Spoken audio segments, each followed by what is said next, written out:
Welcome to today's show, Legacy Living, Make Your Life Count. I'm your host, Dr. Gloria Burgess, passionate, inspirational speaker, author, poet, and entrepreneur. Welcome to Legacy Living, Make Your Life Count. I want to give a great big thank you to those of you who are listening today. And here's a great big shout out to all of you listening around the world. I'm delighted and so grateful that you tuned in.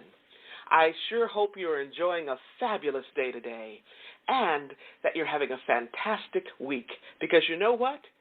In the grand song of the universe, life is very, very short.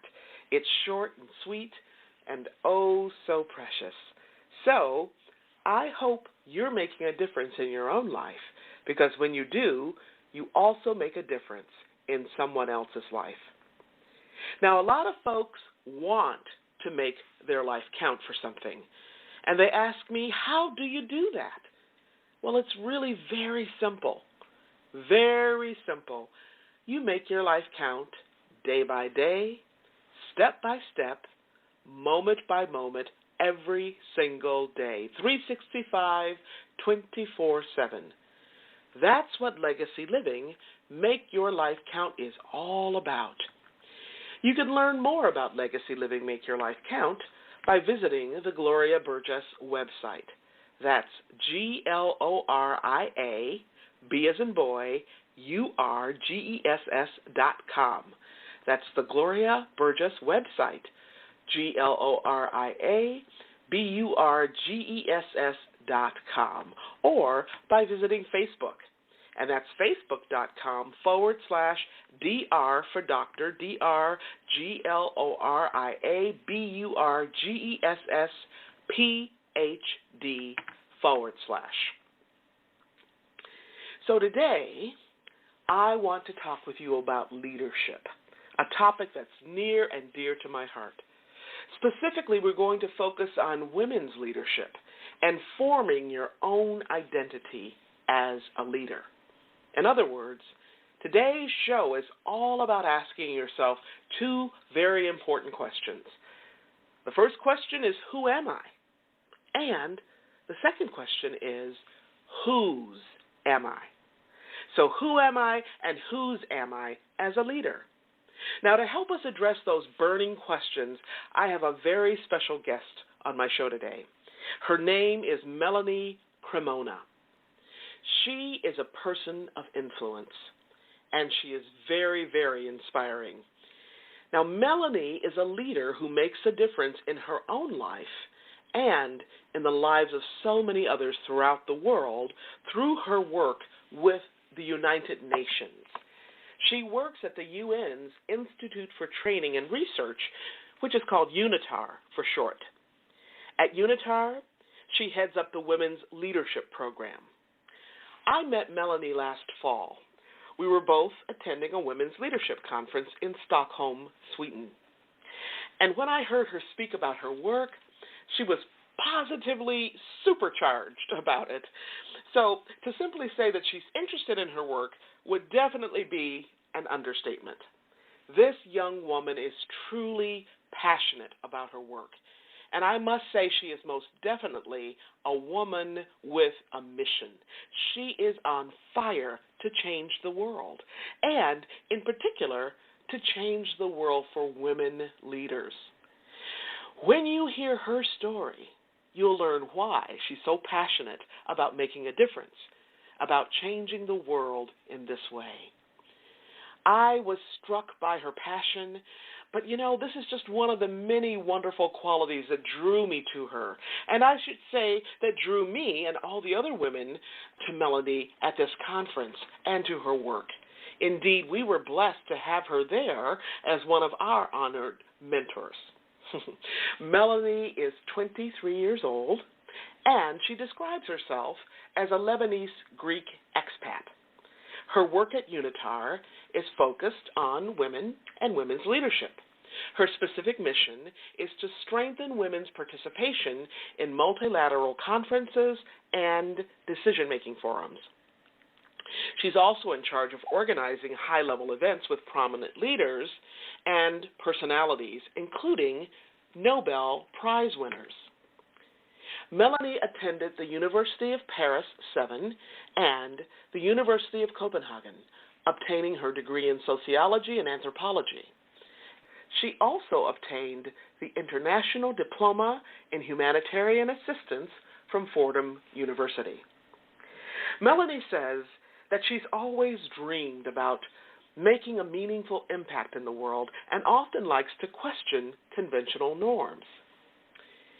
Well, during my conversation with her, you will hear more about her dream. You'll also hear about how she was shaped and formed as a leader, all with a particular focus of serving other leaders. You know, in many ways, Melanie's outlook on life and in her work pulls together the many threads of what my own life and work are all about. You've heard me talk about some of these threads and themes on this show, the themes of gratitude, authenticity, generosity, strength, passion, presence, hope, and possibility. I just love it.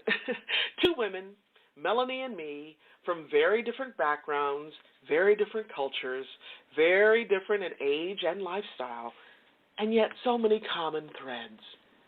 Can I just tell you something? We had a fabulous conversation, and I'm so excited to have this amazing leader with us today. This is going to be a fabulous show. You don't want to miss a single word of it. So, put on your walking shoes, grab your earbuds, or just relax in your favorite chair and grab yourself a cup of coffee or tea or a nice, cool glass of water. You're going to want to take notes today. We're going to have a good time. But before I jump into today's show, I just want to take a moment to welcome you. If you're just joining us, I'm your host, Dr. Gloria, and this is Legacy Living, Make Your Life Count. I'd like to extend a special welcome to those of you who are joining my show, or if you're joining Talk Network Radio for the very first time. You're in for a real treat. I'm excited to have you listening in today, and I'm deeply honored that you've allowed me to be part of your day so you can be inspired by the ideas and resources to make your life count. Today's program is all about women's leadership and developing your own identity as a leader with my guest, Melanie Cremona. Welcome to the show, Melanie. I'm so glad that you're here, and I can't wait to talk with you about your passion for women's leadership. Thank you very much, Gloria. It's such an honor for me to be with you, and thank you very much for giving me this opportunity and for taking the time as well, because we're both talking from different countries, so it's such a pleasure as well. Thank you so much. Yes, this is really a blessing for me, and I know it's going to be a blessing for our listeners. Melanie, I want to begin by asking you, when I met you, you were just so passionate about what you were doing, and the way that we met was through a women's leadership conference. And I'm just wondering, what made you realize you were so passionate about social problems, including women's rights, gender equality, and women's leadership? Well, yes. I must say that from a young age, I realized I had a very strong empathy towards people in need of help. And I always felt very sensitive and would always make people's problems my own problems. I must say it was a blessing and a curse at the same time, because it developed a sense of guilt and purpose in me and a need to feel useful and to contribute something to our society. So I was passionate about philosophy, sociology, about the way society can affect a person's life. And this was the reason why I decided to pursue a degree in sociology. And during my degree, I had to take a gender and sexist course, which was mandatory. And I was very skeptical and a bit weirded out about it, because I was a firm believer at the time that there was no need to work on feminism, and I was very judgmental, so I believed that anyone who wanted to be equal to men clearly lacked a lot of ambition. So I realized I was really stubborn as well during my degree, and I learned so many things that brought me back down to earth. So, so many things really made more sense as well around my identity as a woman, and I started understanding how my Lebanese background play a major role in shaping my identity as a woman, and how badly feminism was needed in our society. Especially coming from a Middle Eastern country where it's true that compared to other Arabic countries, women might have a bit more rights, but there are still so many loopholes in the law and so many issues that no one talks about. I also had the chance to do an exchange in Copenhagen for 1 year, and at the time, the prime minister was a female, and there is also the queen who plays an important role in the society there. So all these things opened up my eyes and made me realize I was really passionate about gender issues, and really made me want to work for the UN and do something about all these problems. Well, thank you. That's quite a background that you have there, Melanie. Thank you for sharing that with us. Can you talk with us a little bit about some of the challenges that you faced as a woman? You mentioned your Lebanese background, and how did your background shape your identity in that perspective? So, yeah, I grew up in a society where, paradoxically, you can find many women holding leadership positions in the workplace and being very equal to men. And yet there are still many, many loopholes and paradoxes. So if I can give you an examples, women can get loans for plastic surgery. In religion, the age for marriage is still 9. And in the law, men can rape women as long as they marry them afterwards. Also, women are not able to give their nationality to their children. And there's no clear distinction between sex and rape during marriage because a wife needs to fulfill her duties. And religion and patriarchal norms still persist. So let's say there is still a lot of patriarchal problems and issues towards gender equality and respect for women, which makes things really difficult to understand. And given these facts, it has become very difficult to find my identity because women are over-sexualized, but at the same time, if they are sexually liberated and free, they still face a lot of judgment. And I grew up myself being a tomboy, and I still struggle to this day to be very feminine. This means that I was often asked why I was wearing men's clothes, or didn't wear enough jewelry or makeup, or that I should probably find a husband instead of working and focusing on my own growth. So I have listened to a lot of women while growing up being beaten by their husbands, raped, or forced to abort. I've listened to women who were scared to talk about their relationships, or to this day are still very much afraid to talk about sex, relationships, or anything related to it, simply because it is taboo. Yes. So these perceptions of how women should be and behave were the main challenges I faced, and it's only when I was able to travel and educate myself that I became more comfortable with my femininity and to become a tomboy without worrying about it. So I still face some comments from time to time, even about the fact that I consider myself a feminist. But it affects me less and less. And I also do feel bad for many of my friends in Lebanon and in other countries where the rights of women are oppressed, where women are oppressed, who still struggle to be free women and liberated women. So nowadays, I do feel a bit more comfortable to be directly involved in contributing to the enhancement of women's leadership. But and the fact that being given the chance to work on the Women's Leadership Program was a blessing that came into my life at the right time and at the right moment. But the challenge I face as well is seeing all these women still struggling, I must say. Yeah, well, thank you. That's amazing, the many, many contradictions and what you call paradoxes in your culture. And I think you actually speak for many women around the world. I get to travel and speak in various countries, and although, on the surface it seems one way, when you just go like 1 or 2 layers deep, you find all of these paradoxes in these various places elsewhere. So thank you for addressing that and for naming those things. I appreciate it. Let me ask you, in your opinion, what are some of the challenges that women face, specifically with regard to leadership? And if you could change one thing, if you could just make it happen, what things would you change?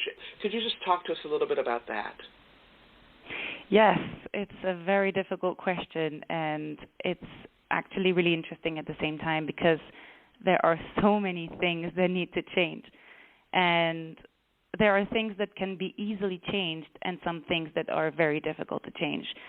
So if I could, first of all, I would change the law and everything related to law and religion, because in Lebanon, for example, at least, law is mainly based on religion, and there are so many patriarchal norms that still persist in religion. But then again, you may want to change the law, but there is still the culture that persists. So it's hard to really tell at first because someone will want to change the law, but the most difficult thing to change nowadays is the culture. And if I could change the way the culture is and the way we communicate with each other, because I believe nowadays there is a lot of there is actually a lack of meaningful conversation in society, and people who want to talk about subjects that are as taboo really fear to be judged.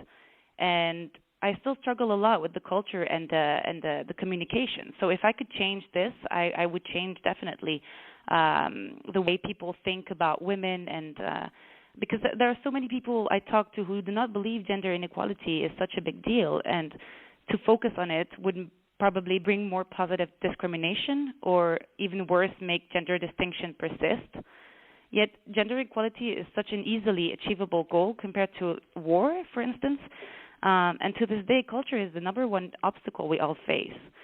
So if I could change things, I would definitely start with the law, which is the basis of everything in their society nowadays, and the culture especially, because I would change this as well through communication, and that's why I try to do every single day and try to really talk and dare to talk about subjects that people are afraid to talk about. I don't know if that makes sense. Oh, it makes all kinds of sense, and I appreciate you bringing in the fact that culture is such it's like a multiplier, It yes, makes everything exactly. very difficult to do. It's like, I don't know that much about your culture, but as I hear you talk, I'm imagining that there's so many things from the past for hundreds, maybe even several millennia, that are so deeply rooted in the culture that, changing those kinds of things is just very, very daunting. Not impossible, but daunting. Yeah. Yeah, that's true. So thank you again, Melanie, for shedding the light on some of these areas that you care about, that you're passionate about. And I'm wondering, I know that you work at the UN, and can you tell us a little bit about what you're currently working on there, and what drew you specifically to work on the Women's Leadership Program? Okay.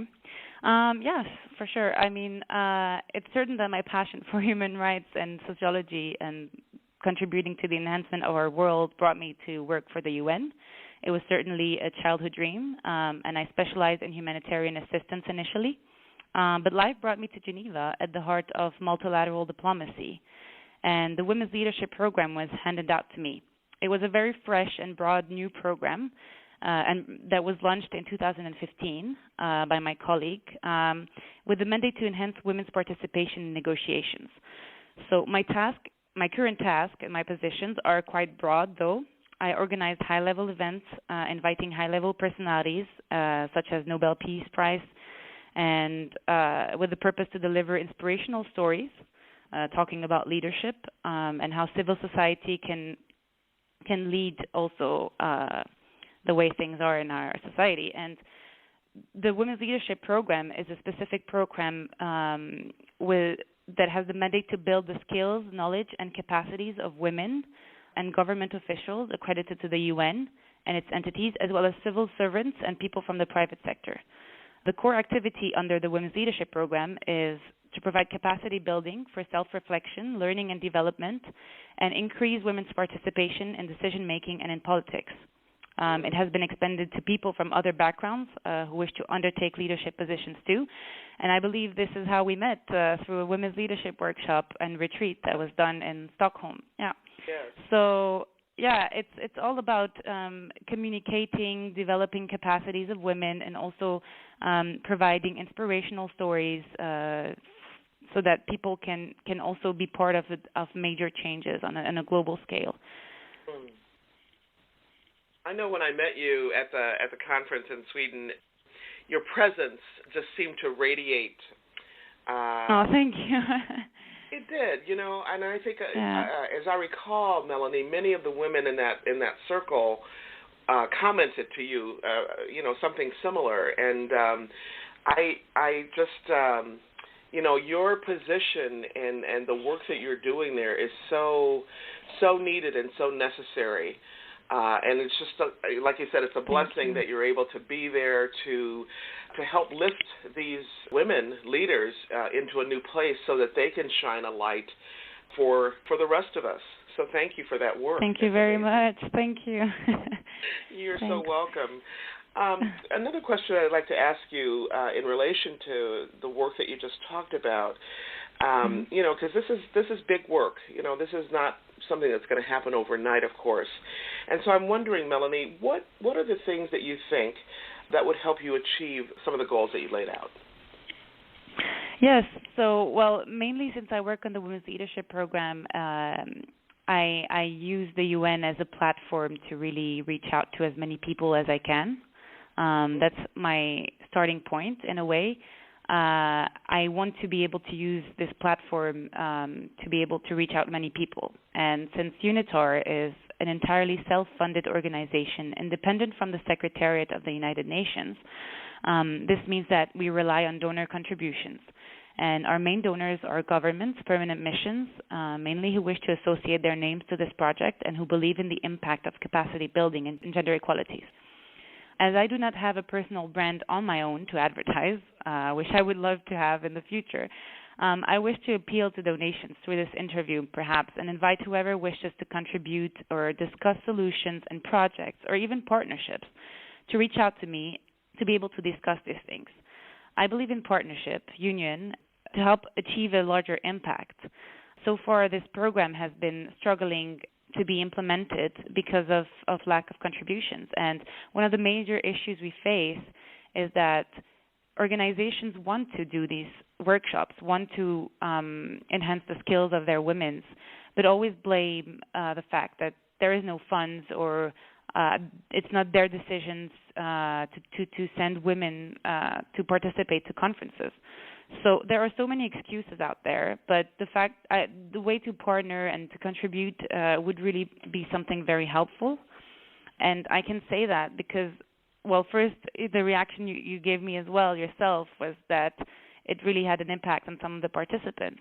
But I do realize the impact myself as well when other participants come to me and telling me, oh, this workshop finally helped me not being shy anymore and made me realize how shy I was, or made me realize how many barriers I was imposing on myself and how nice and polite I was before and how I need to be more assertive and believe in myself.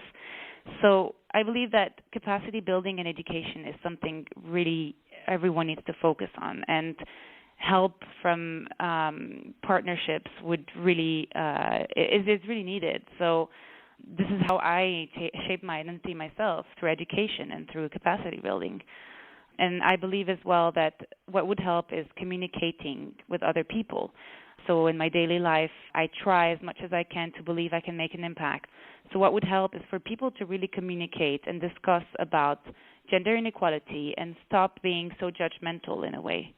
I believe in communication, capacity building, and just really having discussions with people, creating new partnerships, and highlighting the importance of women's participation in negotiations, or gender equality, or the benefits of gender equality would really be something that is needed. So I hope I answered the question correctly. Yes, you did. Thank you. Now, you mentioned many things in this question, so I just kind of want to unpack it a little bit.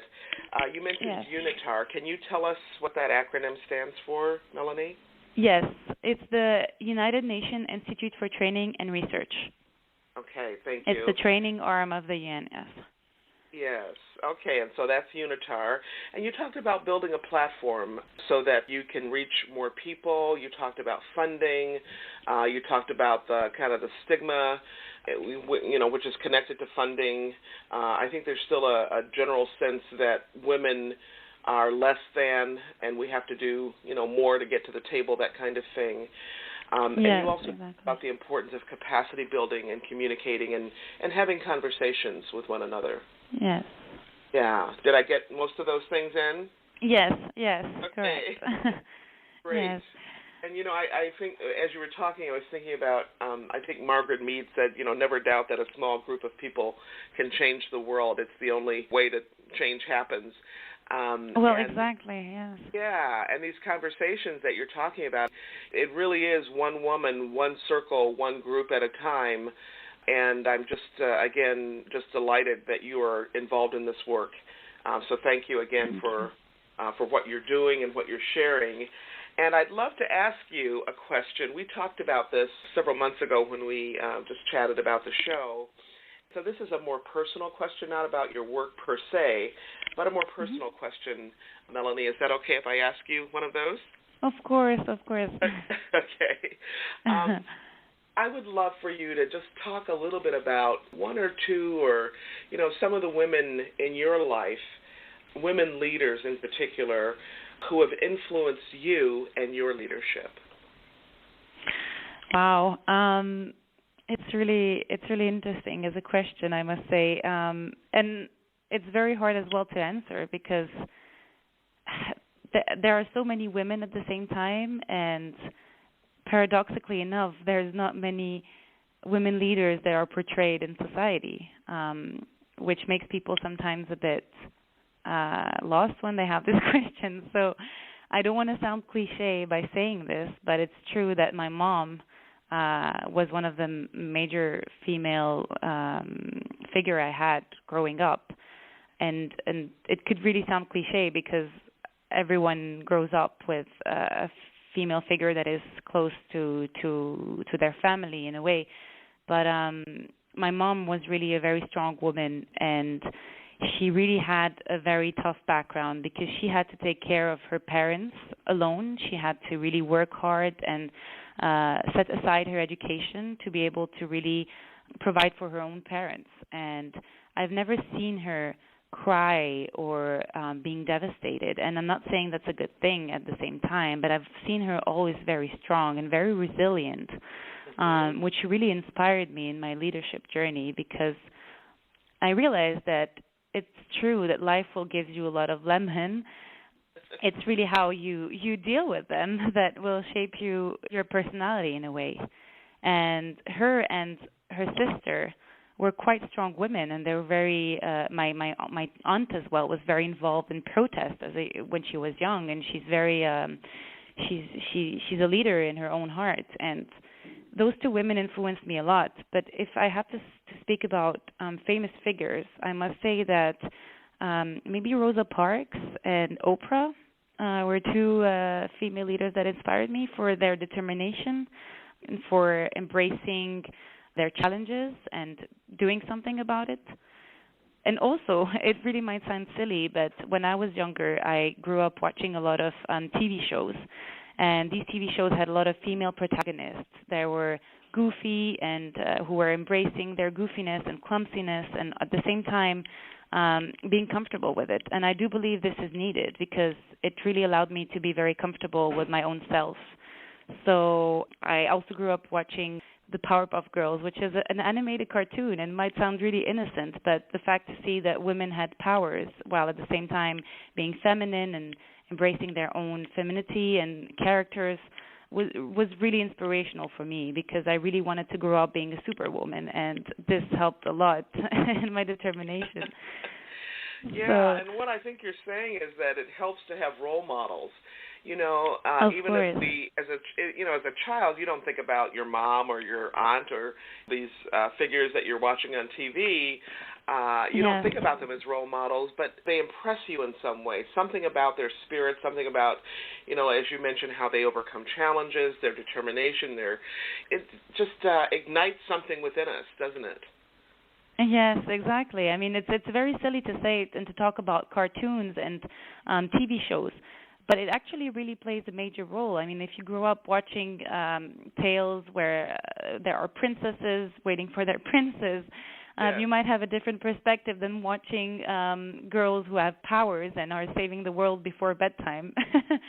So Absolutely. I was really always inspired by that, and I do believe that nowadays we really need more figures like that to provide to young women, because I discussed a lot with women that were younger than me, and the fact that I highlighted all these things about masculinity and being afraid and ashamed of your clumsiness or your goofiness or things like that really talked a lot to them, and they were like, oh, thank God someone is thinking the same as me. And we really tend to hide all these problems, but they're quite important in my opinion, and yeah, so Yeah, these well, were the thank you. You know, what you're saying is right in my sweet spot, because the images that we project, whether they're through cartoons or TV shows or movies or, magazines or whatever, we are what we consume. And if we're consuming images of women that are stereotypical and that keep us bound and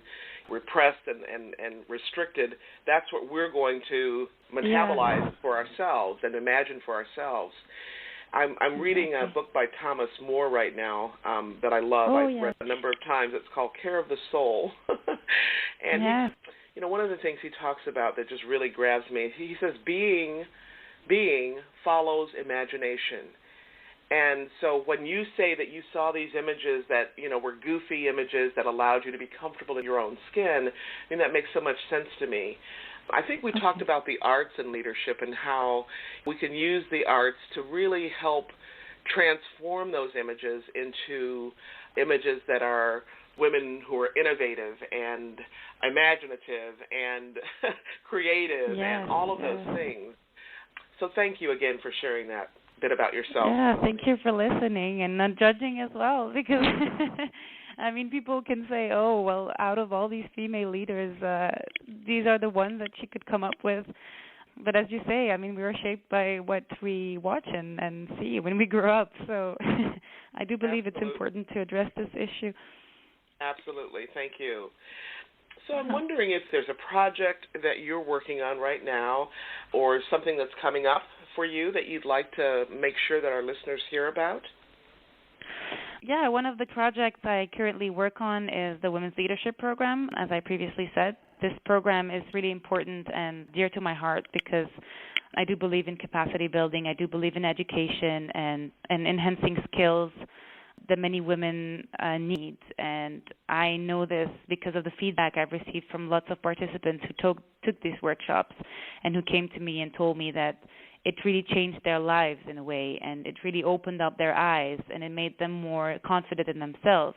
And this acts as a multiplier effect because they can go back to their capitals in a way or to their countries and provide trainings on their own to other women. And I think that this program is really important, and people can reach out to me at any time at leadership@unitar.org to discuss, to even share experiences, to discuss possibilities of partnerships or contributions.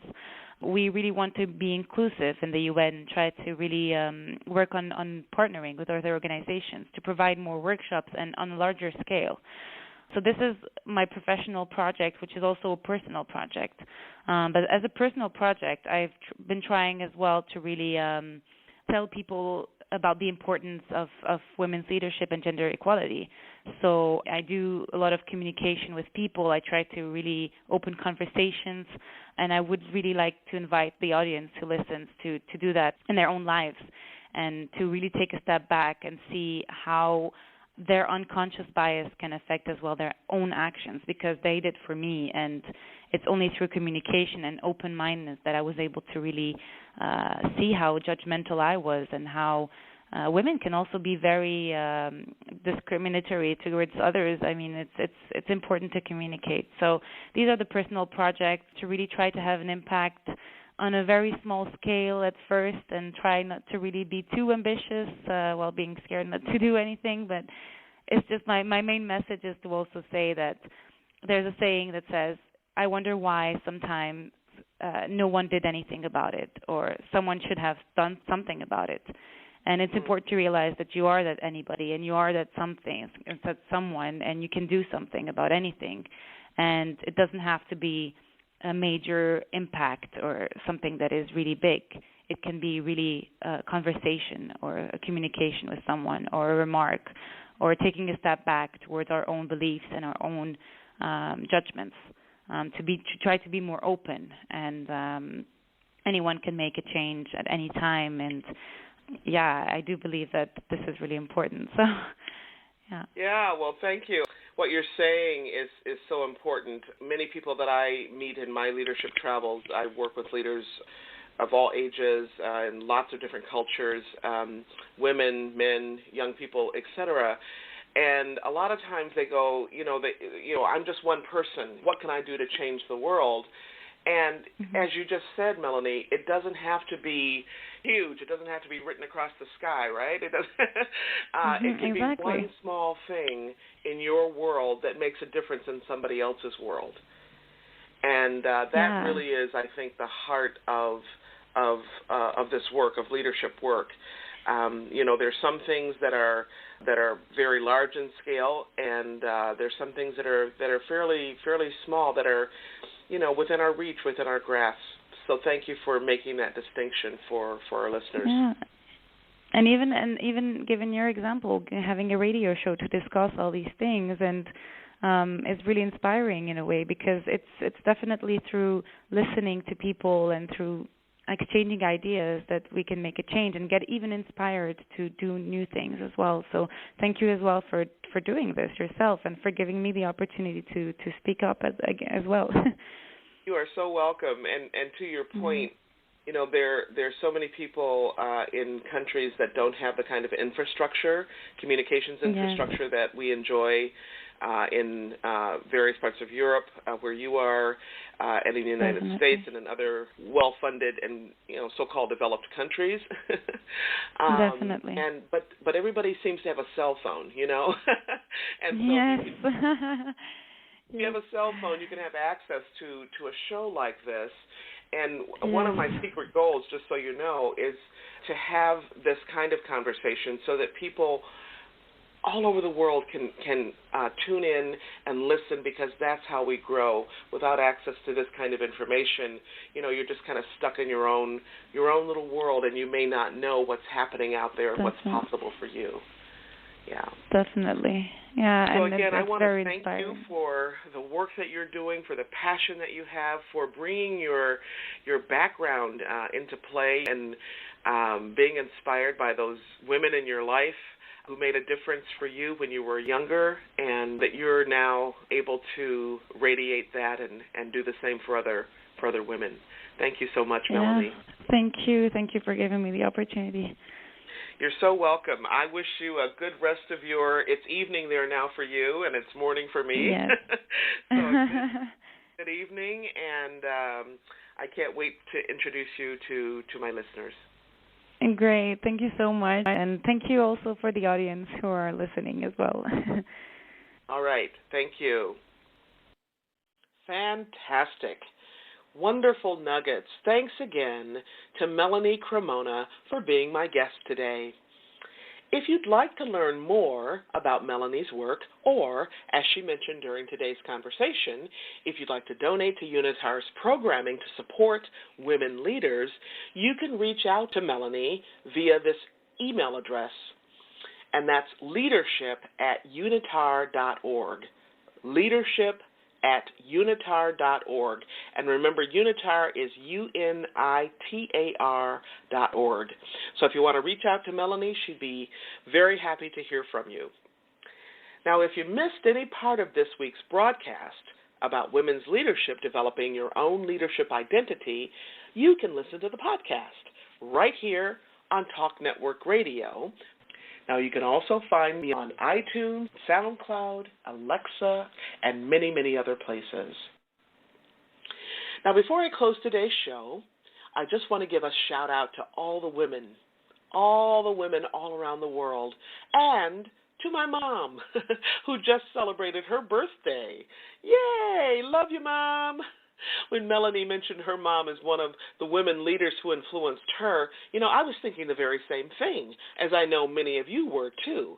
Because you know what? I asked this question a lot of people all over the world. I was just presenting a keynote a few days ago, and this was one of the questions I asked the folks in the audience. Who inspired you when you were a young girl or boy? Who did you look up to? Who did you admire? And why?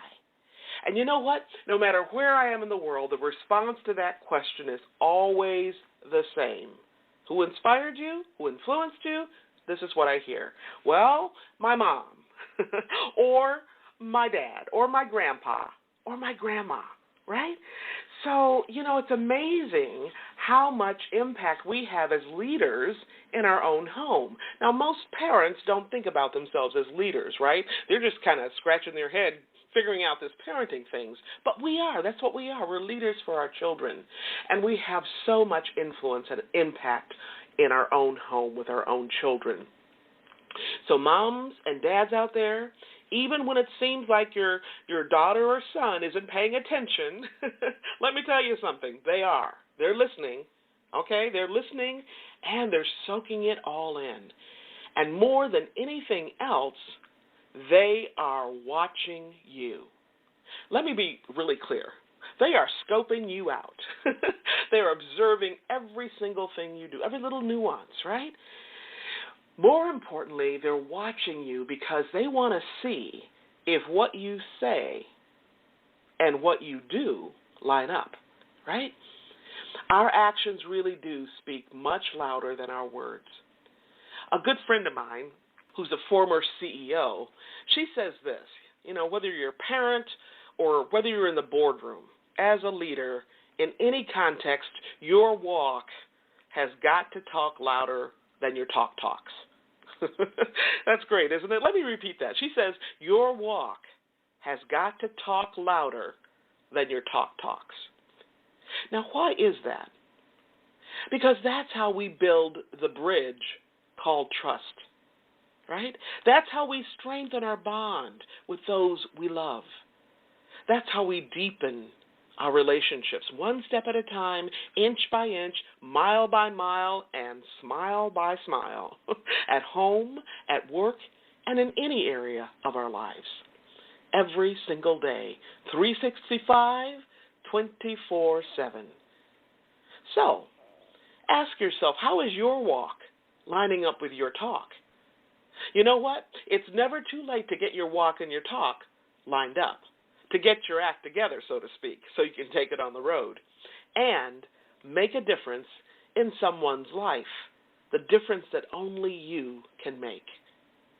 Remember this, how you live is how you lead.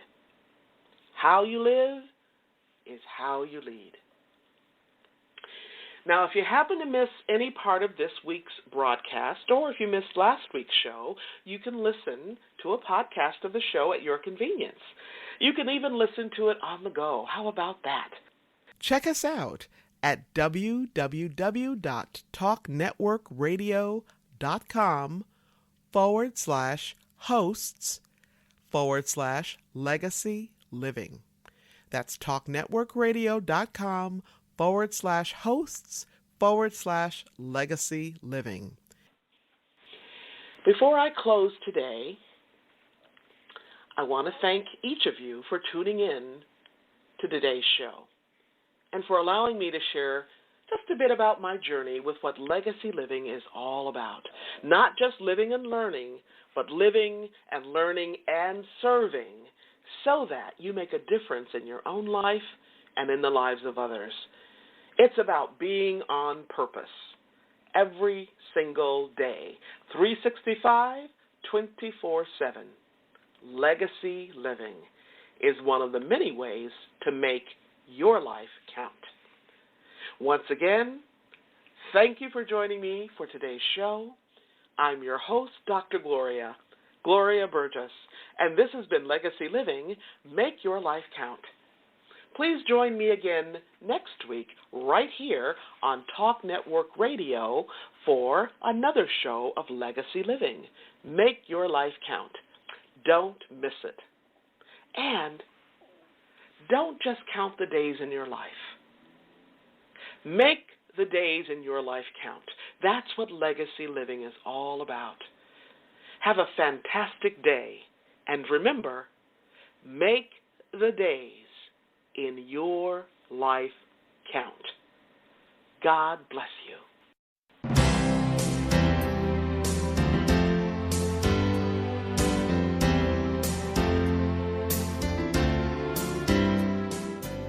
That's our show today. I'm your host, Dr. Gloria Burgess. I hope you'll join me again next week. Until then, don't just count the days in your life. Make the days in your life count. That's what legacy living is all about. Here's to you. Have a fantastic day. Be sure to make it a yes kind of day. And remember, celebrate. Celebrate the music of your life. Make the days in your life count.